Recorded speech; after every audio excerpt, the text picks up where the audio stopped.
Hey guys, hey YouTube, how's it going? I did a previous review, as you know, for my CBR250R, my 2003, which is just right over there. I'll put a link in the description if you missed that. But in that video, I promised I would give you guys a review of my sister's CBR250R. So she drove it over here today. It's a holiday here in Toronto, so we're about to go for a ride, but I figure I would do a quick review as promised. So here we go. I'll start with a quick walk around of the bike. As you can see, it's a 2011 model, and she's here with me right now. She's just... Hey guys. So I'll probably be asking her some questions about the bike later. She's let me take it around for a spin a bit, so I was able to ride it a few times. Nice bike, nice looking bike. Comes in red and black.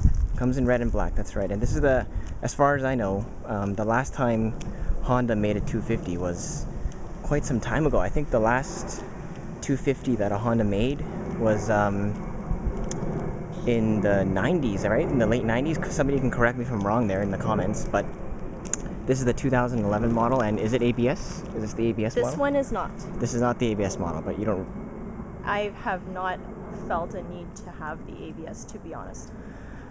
Okay, so I don't ride in rain, and any emergency stops that I've had to make, I've actually been okay. I haven't had any issues with any of my braking that I've actually felt that I should have got the ABS version. Okay, good. So we'll take a little bit of a closer look at the bike. As you can see, this is completely stock. She hasn't done anything to the bike as of yet. I think the good thing about this particular bike is that, like I said before, it looks really sharp. I mean, it looks like a sport bike. It looks like what you would expect a CBR to look like. And for those who have just gotten their motorcycle licenses, this is obviously a great starter bike, seeing as it's a 250. Easy to control, easy to handle. The bike is lightweight.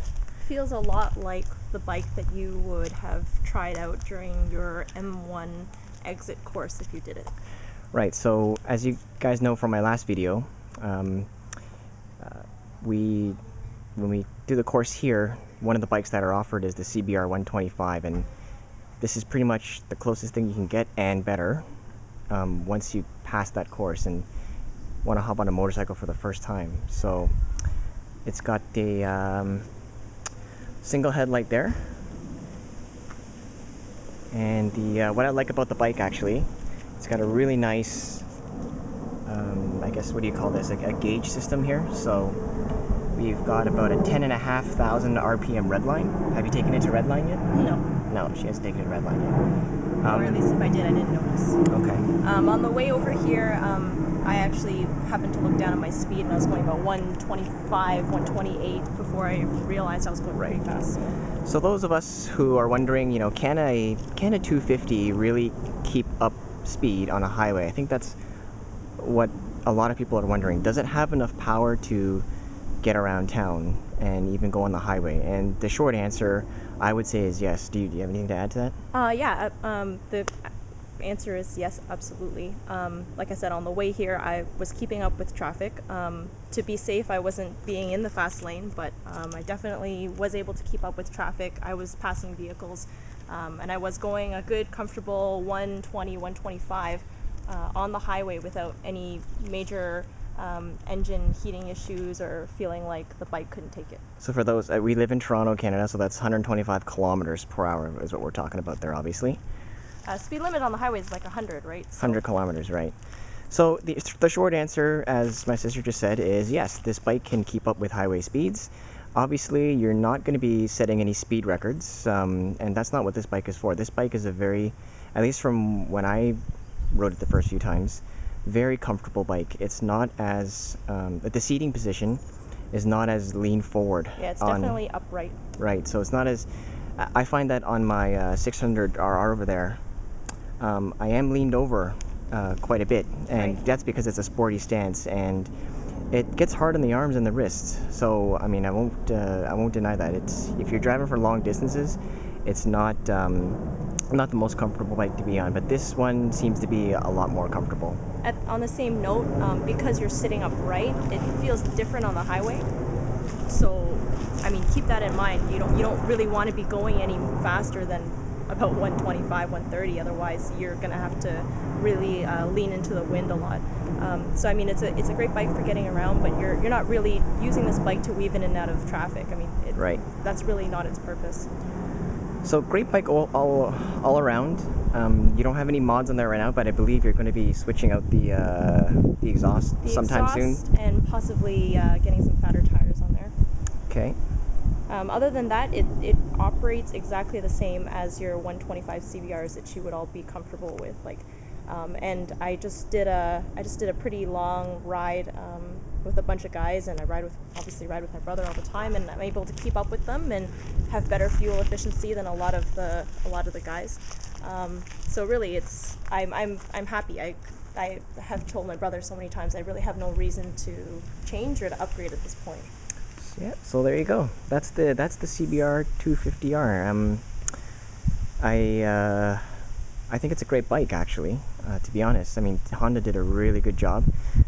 You guys remember in my last review of my CBR 600, I said I'm very biased towards Honda, so that's maybe that's why. But I actually really like this bike too. I mean, look at it. You're not going to get its direct competition is obviously the Ninja 250. Right. And a little sidebar: the seating height's the same, the weight's about the same. Every single review that I've read about it, all the specs are more or less the same. So it's really just a matter of preference of, some small styling changes and which brand you trust and so forth. So obviously when you do a review, you do the pros and cons. I mean, we said a lot of pros, and I guess the only con, if you can really call it a con, which I have, is that at the end of the day, it is a 250, but that's not really, I mean, if you're not looking for, like I said, you're not going to set any speed records, but this is a really fun bike. It'll help you build a lot of confidence. It might not have the power that some of you may be looking for at the start, but do you really need it?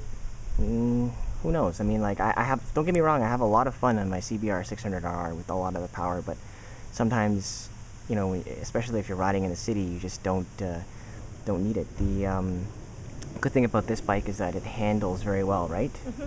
So the fact that you have a nice light bike here, you could really throw it around the corners, and you don't have to worry about going too hard on the throttle, or what was that, doing accidental wheelies or anything like that. Yeah, so it's a nice bike for women as well. It's nice and light, easy to maneuver back and forth, and I weigh about 125. So I mean, really, it's not like it's any real burden to maneuver this bike around. So for the smaller riders out there, I mean, describe you just said how much you weigh, but how tall are you, and how do you fit on this bike overall? So I'm a bit taller. I'm about 5'7", which is, I guess, tall for my racial minority. But I think the average woman is about 5'5", 5'6". Now at 5'7", I have my feet like flat on the ground, very, very comfortably flat on the ground. So other women that I know that have ridden this bike have said, they aren't tippy-toeing. So if you're about the 5'5", 5'6", this bike would be perfect for you in terms of height. Any taller than that, and it would be, like me, absolutely perfect. You can get both your feet down if you need to stop on a dime, or if you need to maneuver it while you're on it. Awesome. I think another good thing about this bike is that it's not just a sport bike. You can actually use it for touring too. Like my sister just said, she rides long distances with it. Actually, she bought some saddlebags. I don't know if they're in the garage. We'll show them to you later. But the saddlebags are actually, they just hook right onto the back. There's one on each side. She took them off for the review, but you can put a lot of stuff in there, and you actually go long distances. You could use it as a commuter bike as well.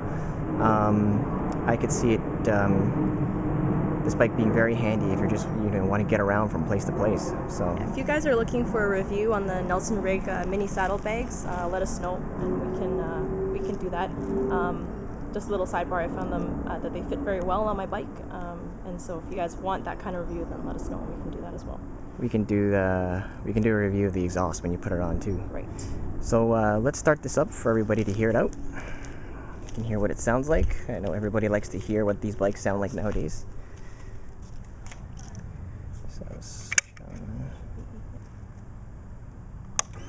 As you can see, it's digital gauges down there with the big tachometer on the top. And we'll just give it a start.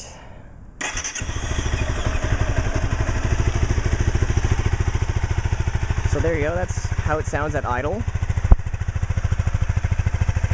It'll sound a lot better with the exhaust on, of course. If you notice, it's not shaky, it's not sputtering, it's very smooth, very easy to put it on, turn it on, push a button, turn it on. So we'll give it a little rev for you here so you can sound what the stock exhaust sounds like for now.